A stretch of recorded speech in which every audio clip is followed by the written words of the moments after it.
Bafra Haber, gücü hizmetinizde. Gündeme geçmeden önce 1 Kasım'da yapılan seçimlerin sonuçları itibariyle Bafra'mız, milletimiz ve ülkemiz için hayırlara vesile olmasını temenni ediyorum. Gündemimizin 1. maddesine geçiyorum. Gündemimizin 1. maddesinde belediye meclisimizin 06.11.2015 tarihli olağan Kasım toplantısına ait gündemin okunması ve oylanması işi mevcuttur. Gündem: Bafra Belediye Meclisi'nin 06.11.2015 tarihli olağan Kasım toplantısına ait gündemin oylanması, İmar Komisyonu raporunun görüşülmesi, gelen evrak ve dilekçelerin görüşülmesi. Evet, gündeme ilave olmasını istediğiniz bir husus varsa, yoksa oylarınıza sunuyorum arkadaşlar. Kabul edenler, etmeyenler oy birliğiyle kabul edilmiştir. Teşekkür ederim. Gündemimizin 2. maddesine geçiyorum. Gündemimizin 2. maddesinde bir önceki toplantımızda görüşülmek üzere İmar Komisyonu'na havale olunan evraklar ile ilgili İmar Komisyonu raporunun görüşülmesi işi mevcut olup İmar Komisyonu raporunun 1. sıra numarasını taşıyan evrakını okutturuyorum. Başkanım, İmar Komisyonu çalışma rapor sayısı 7, sırasıyla okuyacağım ben bilgimizi. Bir karar konusu 1, Meclis Başkanlığı'na Belediye Meclisimizin 7.10.2015 tarih ve 81 sayılı meclis kararıyla görüşmek üzere İmar Komisyonu'na havale eden İmar ve Şehircilik Müdürlüğü'nün 39.2015 tarih ve 855 sayılı yazısı incelendi. Alın 63-60 sayılı kanunla tüzel kişiliği kaldırılarak ilçemiz mahallesi haline gelen Kuşlar Mahallesi köyüne ait köy yerleşik alan sınırı tespiti bulunmamaktadır. Plansız alanlar yönetmeninin köy ve mezraların yerleşik alanı ve civarının tespiti başlıklı 43. maddesine istinaden oluşturulan komisyon tarafından Kuşlar Mahallesi'ne ait 1/5000 ölçekli kadastral hafta üzerinde köy yerleşik alan sınırı ile ilgili çalışma yapılmıştır. Ancak Kuşlar Mahallemiz Tarım Reformu Genel Müdürlüğü arazi toplulaştırma proje uygulaması kapsamında olup parsellerde toplulaştırma işlemleri bulunmaktadır. Bu nedenle köy yerleşik alan sınırı tespitiyle ilgili çalışmanın parsellerdeki toplulaştırma şehri kaldırıldıktan sonra mecliste görüşülmek üzere ertelenmesi komisyonumuz tarafından uygun görülmüştür. Meclisimizin olaylarına arz olunur. Komisyon Başkanı Yavuz Atatürk, Komisyon Başkanı Vekili İbni Sabri Şahin, üye Soner Taş. Evet, biliyorsunuz karşı tarafta toplulaştırma çalışmaları devam ediyor. Bu konuda komisyonumuzun da görüşü bu. Oylarınıza sunuyorum arkadaşlar. Kabul edenler, etmeyenler oy birliğiyle kabul edilmiştir. Teşekkür ederiz. Karar No. 2, Meclis Başkanlığı'na Belediye Meclisimizin 7.10.2015 tarih ve 81 sayılı meclis kararıyla görüşülmek üzere İmar Komisyonu'na havale edilen İmar ve Şehircilik Müdürlüğü'nün 30.09.2015 tarih ve 856 sayılı yazısı incelendi. 60 sayılı kanunla tüzel kişiliği kaldırılarak ilçemiz mahallesi haline gelen Derbent Mahallesi ne ait köy yerleşik alan sınırı tespiti bulunmamaktadır. Plansız alanlar yönetmeninin köy ve mezraların yerleşik alanı ve civarının tespiti başlıklı 43. maddesine istinaden oluşturulan komisyon tarafından Derbent Mahallesi'ne ait 1/5000 ölçekli kadastral hafta üzerinde hazırlanan köy yerleşik alan sınırı komisyonumuz tarafından uygun görülmüştür. Meclisimizin olaylarına arz olunur. Komisyon Başkanı Yavuz Atatürk, Komisyon Başkanı Vekili İbni Sabri Şahin, üye Soner Taş.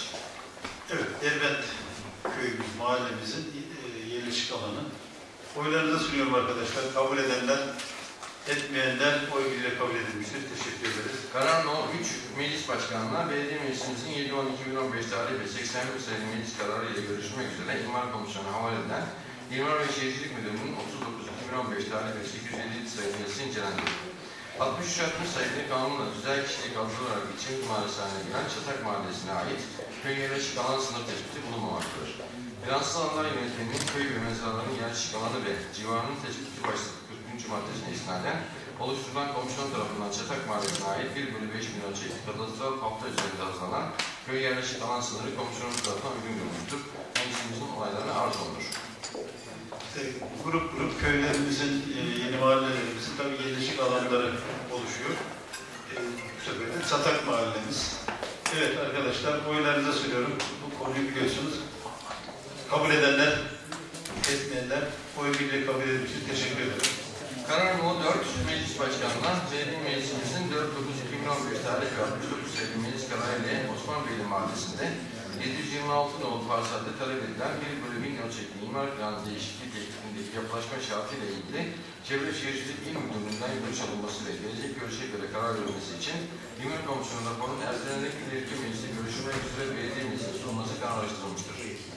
İlçemiz Osmanbeyli Mahallesi'nde kadastronun E35C25A3 kablasına isabet eden mülkiyeti Ali Kılıç adına kayıtlı 726 nolu parselin kapsayan E35C25A3C kablasında 4.599.200 yatay, 497.500, 497.600 dikey koordinat değerleri arasında kalan Samsun Büyükşehir Belediye Meclisi'nin 13.3.2015 tarih ve 7 Taksim 107 sayılı kararıyla onaylanan 1/5000 ölçekli Nazım İmar Planı'nda toplam 7.000 metrekare alanın 4.555 metrekare kısmı ticaret alanı, 2.447 metrekare kısmı ise 135 park alanı olarak fonksiyonlandırılmıştır.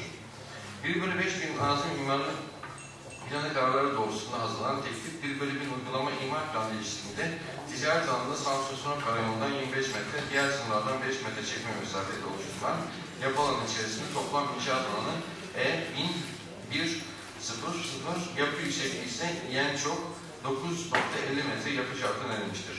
Söz konusu alan için Çevre ve Şehircilik İl Müdürlüğü'nün 24.7.2012 tarih ve 25.118 sayılı görüş yazısında belirtilen yapılaşma hükümlerinden emsal ve baş maksimum fazla yapılaşma önerisinde bulunmuş olduğu görüldüğünden Çevre ve Şehircilik İl Müdürlüğü'nden teklifli yapılaşma şartları ile ilgili tekrar görüş alınması ile ilgili karara istinaden 15.9.2015 tarih ve 821 sayılı yazımız ile görüş istenmiştir.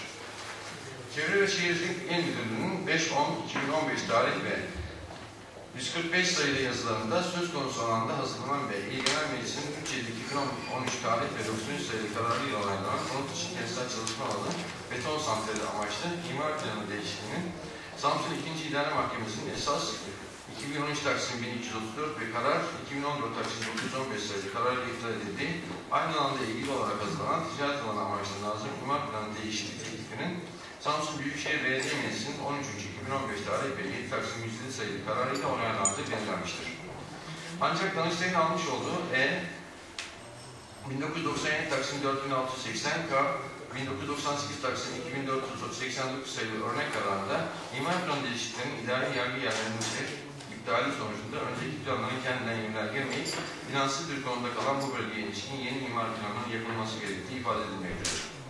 Buna göre söz konusu alan için Samsun 2. İdare Mahkemesi'nin esas no 2013 Taksim 1234 ve karar no 2014 Taksim 915 sayılı kararı ile konut dışı kentsel çalışma alanı beton santrali amaçlı imar planı değişikliği iptal edildiğinden bu alanın plansız hale geldiği anlaşılmaktadır. Bu nedenle Samsun Büyükşehir Belediye Meclisi'nin 13.2015 tarih ve 7 Taksim 107 sayılı kararı ile onaylanan ticaret alanı amaçlı Nazım imar planı değişikliğinin onaylanmasının kanuna uygun olmadığı müteala edilmektedir. Müdürlüğümüzün aynı parsel için düzenlenen 24.7.2012 tarih ve 25.118 sayılı görüş yazısında da belirtildiği gibi Mülgal Çevre ve Orman Bakanlığı'nca 26.2.2008 tarihinde onaylanan 1/1000 ölçekli Samsun Çorum Tokat Planlama Bölgesi Çevre Düzeni Planı'nın 1.5.7.2. maddesinde ilgili idarece mevzuata göre onaylanmış bulunan köy yarışık alanı ve civarına ilişkin sınırlar geçerlidir.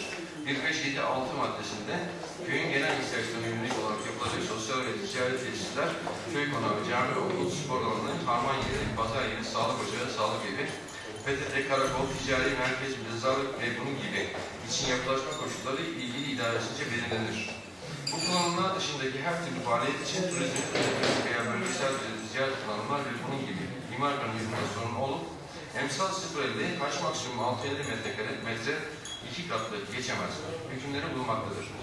Ancak hazırlanan 1/1000 ölçekli uygulama imar planı değişikliğinin yapılaşma koşullarının emsal 1, en çok 950 metre olduğu belirlenmiştir. Buna göre hazırlanan 1/1000 ölçekli uygulama imar planı değişikliğinin yapılaşma koşullarının çevre düzeni planının 1.5.7.6. maddesine uygun olmadığı belirlenmiştir.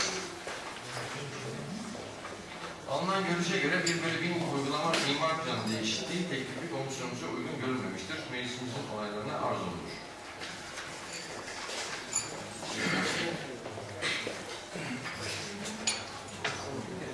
Evet arkadaşlar.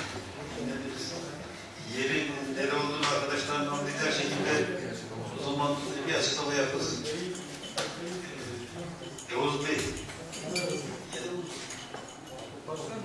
Artvin köyünde, karayolunda bir parça. Geçen mecliste de anlatmıştım. Burada beton santrali yapmak istemişlerdi. İzin vermemişler. Şimdi bize tekrar ticari kullanım olarak, emsal bir olarak yani parselin kendi metrekaresi kadar bir şeyle, yapılaşmayla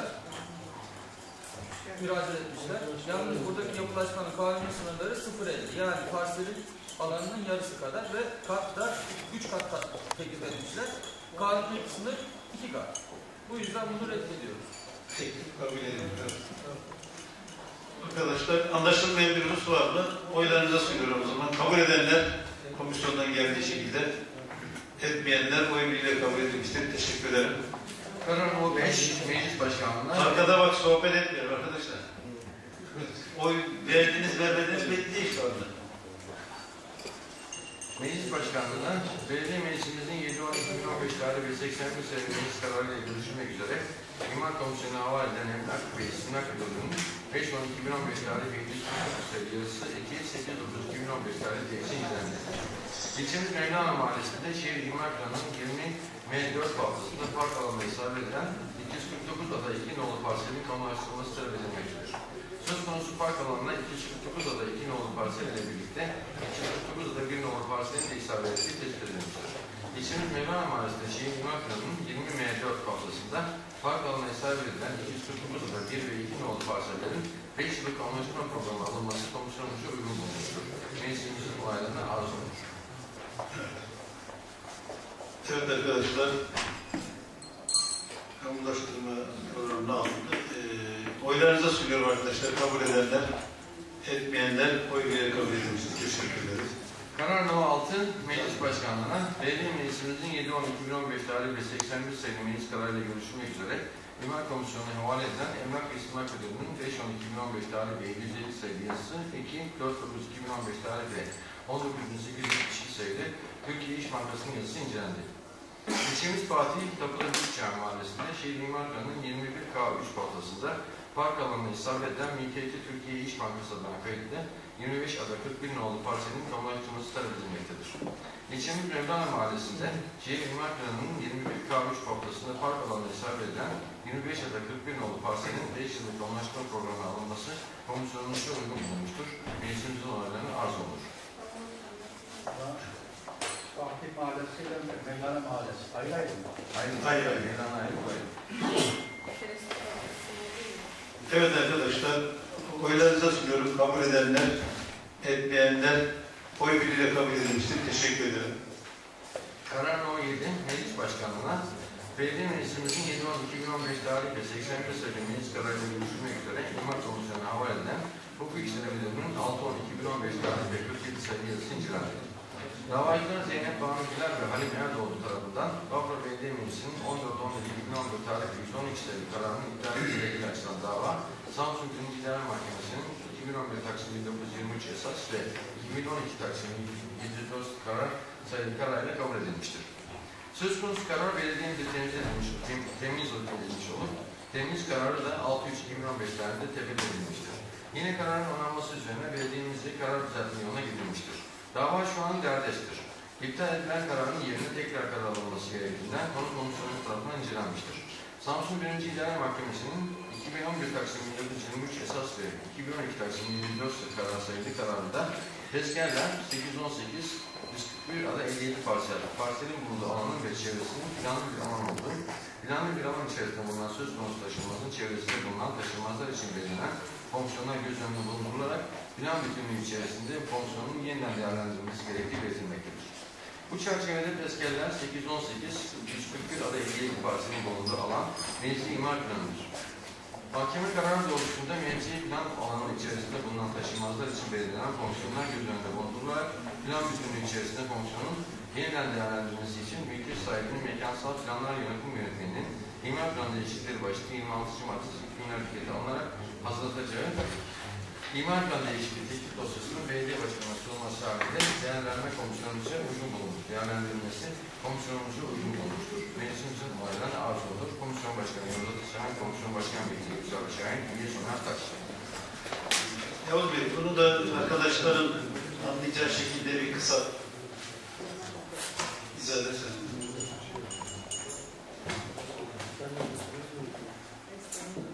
2011'de belediye meclis kararının iptali ile ilgili dava açılmış. Bunu mahkeme kabul etmiş, planı bozmuş. Şimdi bu 2015'te bayağı bir süreç geçtikten sonra bu mahkeme kararını yürürlüğe koyuyoruz. Vatandaşın hala talep etme, plan değişikliği talep etme hakkı var. Onun önünü açıyoruz. Onun bir şey yapıyoruz. Mahkeme kararını uygulamış oluyor. Evet arkadaşlar, yasal bir sorumluluk zaten. Oylarınıza sunuyorum. Kabul edenler, etmeyenler oy birliğiyle kabul edilmiştir. Teşekkür ederiz.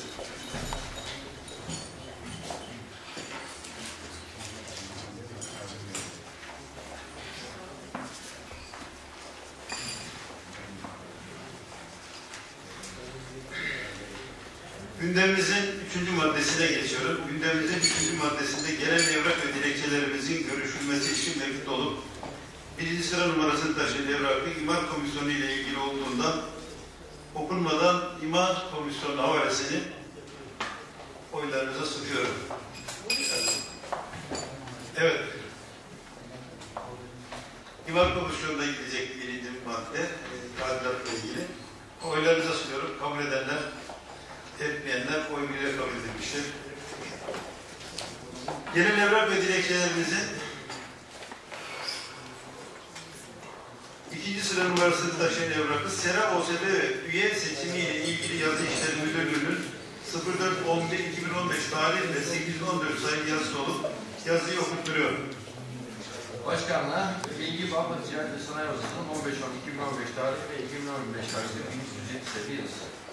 İlgili yazıda belirtildiği üzere Gıda Tarım ve Hayvancılık Bakanlığı Tarım Reformu Genel Müdürlüğü'nün 3.9.2015 tarih ve 5.3 sayılı yazılarında özetle tarıma dayalı ihtisas organize sanayi bölgeleri uygulama yönteminin 12. madde hükümlerine göre istenilen bölgenin tamamlandığını belirterek Doğan Kaya Mahallesi sınırları içerisinde yer alan Bİ'nin 1/25 günlük topografik haritada sınırları gösterilen 1.194.278 metrekare büyüklüğündeki alanın sesini kazandığı belirtilmektedir. Yine aynı yönetmenin 13. maddesinin 1.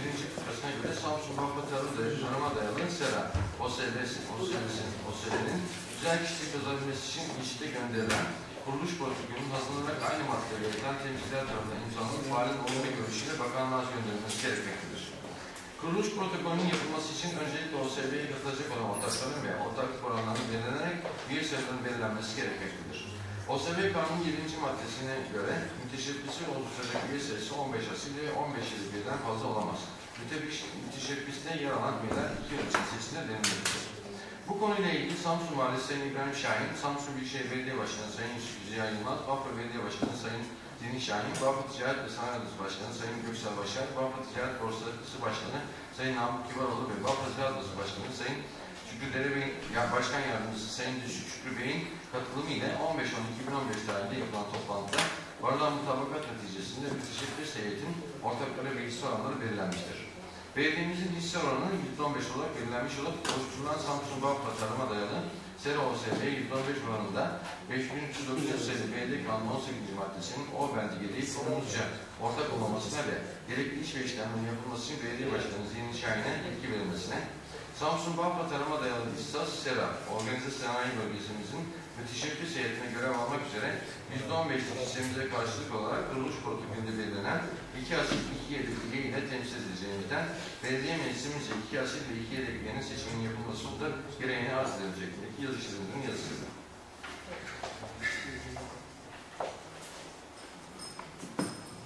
Evet arkadaşlar, organize sanayi bölgesinde biliyorsunuz zaman zaman da bunu burada da konuşuyoruz. Bir medikal iktisas OSB'yi set raporu da tamamlandı.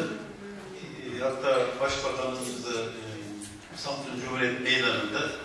Neden bunu söylüyorum? Çünkü Bafra'ya bir şey yapılması noktasında tabii buraya gelene kadar ses çıkmıyor ama buraya karar verildikten sonra Samsun'da zaman zaman da kulağımıza acaba bunu tekrar Samsun'a alabilir miyiz diye bir kıpırdamalar duyuyoruz. O bakımdan artık Vali Bey olsun ve bakanlar, hatta Başbakan dahil Cumhuriyet Meydanı'nda Bafra'ya medikal ihtisaslı OSE'lerin kurulacağına artık herkes inandı ve karar verildi. O bakımdan bir sıkıntı yok. Orada zaten Samsun'da 43 tane iri ufaklı firma var.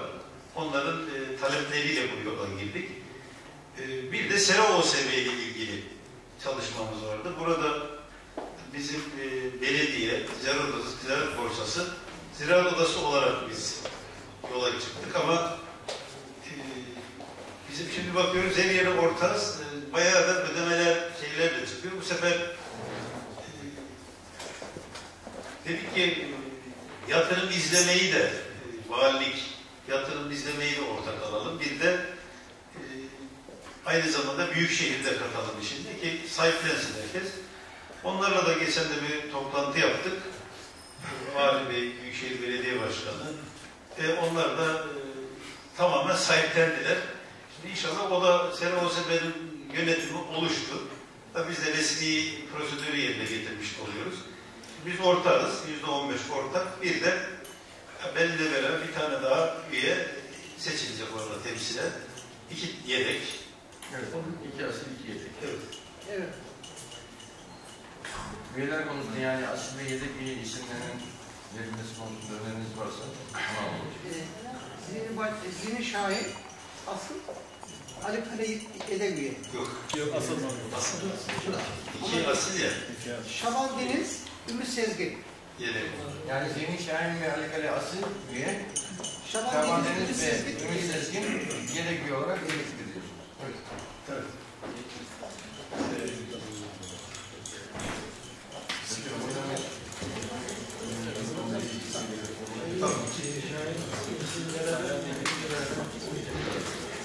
Evet, %15 hisse olarak ortak olmayı ve üye seçimini sizlerin oylarınıza sunuyorum. Kabul edenler arkadaşlar, etmeyenler oy birliğiyle kabul edilmiştir. Teşekkür ederiz. Hayırlı uğurlu olsun.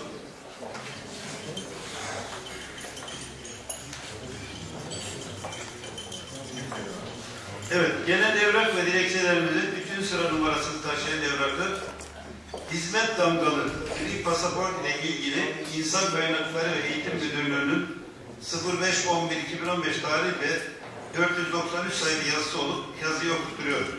Başkanlık makamına 2.11.2015 tarihli yükselikli Karanoğlu Medikal İhtisas OSB Yönetim Kurulu kararı. İlgili meclisteki karar esnaden belediye meclis üyesi Hüseyin Çamaş'ın 18.11.2015 ve 21.11.2015 tarihleri arasındaki planlanan yurt dışı gezisine katılabilmesi için hizmet damgalı gri pasaport çıkarılmasıyla ilgili olarak valilik olarak alınması gerekmekte olup konuyla ilgili olarak belediye meclisinde karar alması hususunda gereğini bilgilenirse arz edilmektedir. İnsan Kaynakları Eğitim Müdürlüğü'nün yazısı. Bu medikal ihtisas OSB ile ilgili arkadaşlar medikal hususunda en fazla üretimi yapan Almanya, işte Pakistan. Almanya'da bir fuar var. Aslında ben geride pek gidemedik yani bu arada. Karar veremedik. Orada adımıza illa birinin gitmesi gerekir. Zaten o kurum götürüyor gaziler. O zaman aramızdan en azından bir kişi gitsin dedik. O sebep olan arkadaşlar Hüseyin Bey'in gitmesi noktasında bir karar, meclis kararı alınması gerekiyordu. Evet. Oylarınıza sunun arkadaşlar. Kabul edenler, etmeyenler oy birliğiyle kabul edilmiştir. Teşekkür ederiz. Evet değerli arkadaşlar, gündemimizde görüşecek başka bir evrakımız bulunmamaktadır. Ancak 5393 sayılı Belediye Kanunu'nun 55. maddesi hükmü uyarınca Sayıştay Başkanlığı'nda yapılan denetim sonucunda oluşturulan Bafra Belediyesi'ne ait 2014 yılı denetim sonuçlarının meclisimizin bilgisine sunulması işi mevcut olup yasa gereği Sayıştay Başkanlığı'nda yapılan denetim sonucu okunarak meclise sunulması gerektiğinde Sayıştay Başkanlığı yapılan denetim sonucunu okutturuyor. Belediye Meclisi'ne ilgili Sayıştay Başkanı'nın 26 Ekim 2015 tarih ve 2015 tarihinde 29 sayılı yazısı. 5393 sayılı Belediye Kanunu 51. maddesi uyarınca Sayıştay Başkanlığı'nca yapılan denetim sonucunda oluşturulan Bafra Belediyesi'ne ait 2014 yılı denetim sonuçlarının Belediye Meclisi'nin bilgisine sunulması hususunda gereğini arz edildiğindeki Başkanlık imzalı yazı. Kamu idaresinin mali yapısı ve mali tabloları hakkında bilgi. Bafra Belediyesi'nin 2014 yılı için öngörülen bütçe giderleri toplamı 65.448.868 TL'si, başlangıç 13.818.339 TL'si ek ödenek olmak üzere toplam 79.267.207 TL'dir. Bu tutarın 15.987.650 TL'si personel giderleri, 2.964.540 TL'si sosyal güvenlik kurumlarına devlet birim giderleri, 34.090.301.53 TL'si mal ve hizmet alım giderleri, 2.455.000 TL'si faiz giderleri, 16.152.815.47 TL'si cari transferler, 7.016.000 TL'si sermaye giderlerinden oluşmaktadır. Dönem sonu itibariyle gerçekleşen bütçe giderleri toplamı ise 43.642.066.94 TL olup bu tutarın 10.813.039.03 TL'si personel giderleri, 1.745.580.76 TL'si sosyal güvenlik kurumlarına devlet birim giderleri, 18.268.884.84 TL'si mal ve hizmet alımları giderleri, 2.367.580.73 TL'si faiz giderleri, 8.870.943.65 TL'si cari transferlerden, 1.576.523.93 TL'si ise sermaye transferlerden meydana gelmektedir. Belediyenin 2014 yılı için öngörülen bütçe gelirleri toplamı 80.912.207 TL olup bu tutarın 11.311.500 TL'si vergi gelirleri, 8.083.039.53 TL'si teşebbüs ve mülkiyet gelirleri, 56.542.667.47 TL'si diğer gelirler, 5 milyon TL'si sermaye gelirleri, 25 milyon TL'si, 25.000 TL'si ret ve iadelerden oluşmaktadır. Dönem sonu itibariyle gerçekleşen bütçe gelirleri toplamı ise 46.467.796.24 TL olup bu tutarın 4.686.796.12 TL'si vergi gelirleri, 2.967.125.68 TL'si teşebbüs ve mülkiyet gelirleri, 35.477.367.74 TL'si diğer gelirler, 3.395.736.50 TL'si sermaye gelirlerinden, 53.652.80 TL'si ret ve iadelerden meydana gelmektedir. Kamu idaresi hesaplarının sayısıya verilmesi ve muhasebe birimleriyle muhasebe etkilerinin bildirilmesi hakkında usul ve esasların 5. maddesi gereğince hesap dönemi sonunda sayısıya gönderilmesi gereken defter, tablo ve belgelerden aşağıda yer alanlar denetime sunulmuş olup denetim bunlar ile usul ve esasların 8. maddesinde yer alan diğer belgeler dikkate alınarak yürütülüp sonuçlandırılmıştır. Geçici ve kesin nizam, bilanço, kasa sayım tutanağı, banka mevcudu tespit tutanağı, alınan çekler sayım tutanağı, menkul kıymet ve varlıklar sayım tutanağı, teminat mektupları sayım tutanağı, taşınır kesin hesap defteri, taşınır hesabı, içmal defteri veya emalatlar defteri, bütçe giderleri ve ödenek tablosu, bütçe gelirleri ekonomik sınıflandırması tablosu, faaliyet sonuçları tablosu veya gelir tablosu, denetim görüşü, kamu idaresinin temel mali tabloları olan bilanço ve faaliyet sonuçları tablosuna verilmiştir. Denetlenen kamu idaresinin yönetiminin sorumluluğu. Denetlenen kamu idaresinin yönetimi tabi olduğu muhasebe standart ilkelerine uygun olarak hazırlanmış olan mali rapor ve tabloların doğru ve güvenilir bilgi içerecek şekilde zamanında sayısıyla sunulmasından bir bütün olarak sunulan bu mali tabloların kamu idaresinin faaliyet ve işlemlerinin sonucunu tüm önemli yönleriyle doğru ve güvenilir olarak yansıtmasından ve hatta isterse yolsuzluktan kaynaklansın bu mali rapor ve tabloların önemli hata ve yanlış beyanlar içermemesinden kamu idaresinin gelir gider ve malları ile bunlara ilişkin hesap ve işlemlerinin kanunlara ve diğer düzenlemelere uygunluğundan, mali yönetim ve iç kontrol sistemlerinin amacına uygun olarak oluşturulmasından, etkin olarak işletilmesinden ve izlenmesinden, mali tabloların dayanağını oluşturan bilgi ve belgelerin denetimi hazır hale getirilmesinden ve sunulmasından sorumludur. Sayıştay'ın sorumluluğu. Sayıştay denetimlerinin sonucunda hazır raporlarla denetlenen kamu idarelerinin gelir gider ve malları ile bunlara ilişkin hesap işlemlerinin kanunlara ve diğer düzenlemeler uygunluğunu tespit etmek, mali rapor ve tabloların güvenilirliğine ve doğruluğuna ilişkin görüş bildirmek, mali yönetim ve iç kontrol sistemlerini geliştirip değerlendirmekte sorumludur. Denetimin dayanağı, amacı, yöntemi ve kapsamı. Denetimlerin dayanağı 6085 Sayıştay Kanunu, genel kabul görmüş uluslararası denetim standartları, Sayıştay 2. mevzuatı ve denetim rehberleridir. Denetimler kamu idaresinin hesap işlemlerinin kanunlara ve diğer düzenlemeler uygunluğunu tespit etmek ve mali rapor ve tablolarının kamu idaresinin tüm faaliyet ve işlemlerinin sonucunun doğru ve güvenilir olarak yansıttığına ilişkin makul güvence elde etmek ve mali yönetim ve iç kontrol sistemlerini değerlendirmek amacıyla yürütülmüştür. Kamu idaresinin mali tablolarıyla bunların oluşturan hesap işlemlerinin doğruluğu, güvenilirliği ve uygunluğuna ilişkin denetim kanıtı elde etmek üzere yürütülen denetimler, uygun denetim prosedürleri ve tekniklerinin uygulanmasıyla risk değerlendirmesi yöntemiyle gerçekleştirilmiştir. Risk değerlendirmesi sırasında uygulanacak denetim prosedürünün belirlenmesine esas olmak üzere mali tablonun üretildiği mali yönetim ve iç kontrol sistemleri de değerlendirilmiştir. Denetim kapsamının kamu idaresinin mali rapor ve tabloları ile gelir, gider ve mallarına ilişkin tüm mali faaliyet, karar ve işlemleri ve bunlara ilişkin kayıt, defter, bilgi, belge ve verileri elektronik olanlar dahil ile mali yönetim ve iç kontrol sistemleri oluşturmaktadır. Bu hususlarla ilgili denetim sonucunda denetim görüşü oluşturmak üzere yeterli ve uygun denetim planı elde edilmiştir. Denetim görüşü.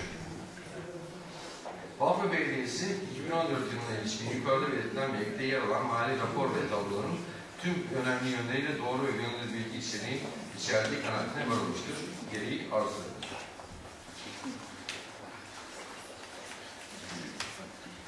Evet arkadaşlar, bugünkü gündemimiz sona erdi. Başkanım, MHP grubu adına 2 tane Hakan Bey geldikten sonra dilekçe vermiş. Yani gündemi kapatabiliriz.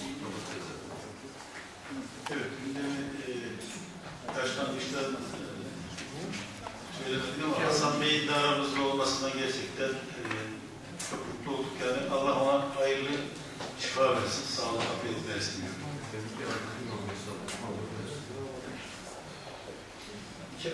Evet, yarın. Çarşamba günü. Evet. Sonra salıya başlayalım.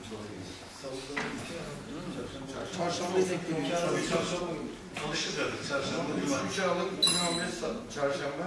Hayır, 2 Aralık Çarşamba. 2 Aralık. Çarşamba. Tamam, 2 Aralık Çarşamba günü. Gelecek toplantı. Zaten yarısı çıkacak.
Değerli meclis üyeleri, MHP grubu adına Hakan Aytır arkadaşımızın vermiş olduğu 2 tane yazılı önerge ya da soru şeklinde bir şey var. Bunları okuyayım, bilgilerini sağlayayım.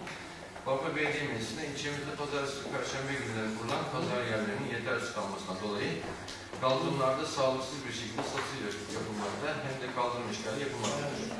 Bu görüntünün kaldırılması için yüksek kurulun karşısında 280 adet İkinoğlu parselinin düzenleme yapılarak sadece kadınlar için pazar yeri yapılması bu çirkin görüntüleri kaldırılabilir. Aynı şekilde İshaklı Mahallesi aynı sorunu teşkil etmektedir. Bu bölgede de 323 ada bir nolu parsel değerlendirilebilir. İlçemizde uygun yerlere semt pazarları kurularak daha düzenli bir görüntü oluşturulabilir. Kanaatindeyim, onun değerlendirilmesini arz edilmiş. Diğer okuyayım efendim. Bafra Belediye Meclisi'ne gelişen modern belediyelerde her bir iş kolunun toplu olarak bulunacağı belli yerler olması gerekmektedir. Bafra'nın ikinci el araçlarının sergileneceği bir yer tahsis yapılması gerekliliği yani otopazarı zorunlu olduğu kanaatindeyim. Yer tahsisi yapılarak hem sanayideki düzensizlik ortadan kalkar hem de belediyemize ek yeri sağlanır. Konunun değerlendirmesini arz ederim şeklindeki MHP grubu adına Hakan Aytır meclisimizin yazısını önergelim. Daha doğrusu önerilir. Teşekkür ederim. Şimdi bizim şeyle ilgili kadın pazarı olarak değil de o Yankı Düğün Salonu'nun orada bir çalışmamız var. O da kendimiz satışla ilgili o şeyleri, çirkinliği de kaldırıp kendimiz onlara satış şeylerini toplayacak şekilde tezgahları yaptıracağız. Bir şey başlattık. Şeyle ilgili de yani doğru tespitler, öğretmen evinin hele de bu yolun üzerinde onu başka tarafa almayı aramızda konuştuk ama bir hayata geçiremedik. Ben teşekkür ederim. Orası gerçekten bir de insanlar kaldırımda sattıkları için geçemiyor. Bir de öğretmen evinden dolayı dışarıdan da çok kişi geliyor yani. Teşekkür ederim. Onun gereği yapılacak yani. Boş toprak içinde kalıyor. Evet. Açıkta satıyor. İyi bir görüntü olmuş. Şimdi o şunu söyleyeyim yalnız yani pazar yeri ihtiyacından ziyade işte bu çevrede daha dış kısımda oluyor. Küçük pazar çok uzak değil oraya aslında. Toplum kendi kendine tabii şeyde de var. Tabakhane Mahallesi'nde de var. Köylerden getiriyor bir şey ama onları güzel bir alana alması şart. Çünkü yol üzerinde uygun olmuyor. Kaldırımlar da işgal oluyor. Evet. Esnaflar rahatsız oluyor. Ya bir düşüp yaralandığında da sorumlu biziz yani. Ben teşekkür ediyorum. Diğer toplu şeyle ilgili de onu da gündemimize alalım. Yani çalışma yapalım. İmar Müdürlüğü. Sanayideki yoğunlukla kalkan başkanım. Evet. Bey, ona bir bakın nerede önümüze çıkacak bir yer varsa onu da çözüm bulalım. Teşekkür ederiz arkadaşlar. Pazar yerindeki otoparkı cumartesi günleri kullanabiliriz. Müsait orası. Orası Otoparkı şey o zaman İşletme iştirak adamları çalışmıyor. İsterseniz ben size sunacaklar. Çalışmayasınız. Size sunacaklar. Açık orta pazar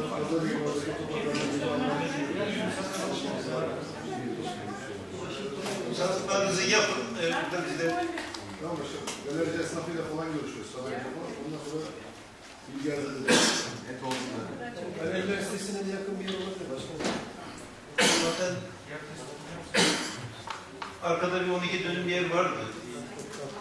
Bakalım orada gösterilen arkada var diye. Bir bakın, bir çalışma yapın, bize de bir getirin. Çalışma yapıyoruz başkanım. Yani hemen hemen sona yaklaştık. Yılbaşına itibaren inşallah başlıyoruz. Açık otopazarın sanayiden alacağız başkanım. Tamam. Evet. Başkanım, bu yeni sanayi yolu, yurda giden yol, önünde giden yol, oraya bir kaldırım istiyorum. Aslında o Orada kız öğrencileri var, o yurttan yürüyemiyorlar, sanayi esnafın içinden geçiyorlar, hiç de hoş, güzel bir şey değil. şimdi o esasında bizim programımızda da Büyükşehir programını aldırdık. Gecikti yani. Geçen de Yakup Beyleri falan ben hatta öğrenciler geldi beni ziyarete. Doğru yani gerçekten esnaf arasından geçerken rahatsızlık veriliyor. Bir de ışıklandırmayla ilgili YEDAŞ'la görüştük. Orada tabii yurdun dışarıda olması o sıkıntıyı getiriyor. Yani programda var ama işte başka yere başlandı. Oralar gecikti. Öğrencilerle ilgili gerçekten büyük bir sıkıntı var orada. Yapılacak ama değil mi? Yapılacak. Sola yapılabilir. Sağ taraf esnaf da sol taraf boşarsa sol tarafa yapılabilir. Yok yani başladı mı iki taraflı olacak zaten. İki taraflı olacak. Çünkü böyle o da görüntü kirliliği olur o zaman da. Ya başladı programda var. Gecikti ama biz onları sıkıştırdık. Geçen de gündeme getirdik. Dedik arkadaş illa burası olsun. Çünkü dışarıdan gelen öğrenciler. Bafralı olsa Bafralı kolay bir yanlış yapamıyor ama dışarıdan gelenleri çok rahatsız ediyorlarmış. O da bizim tabii eksikliğimiz. Evet arkadaşlar hepinize çok teşekkür ediyorum. Bafra Haber. Gücü hizmetinizde.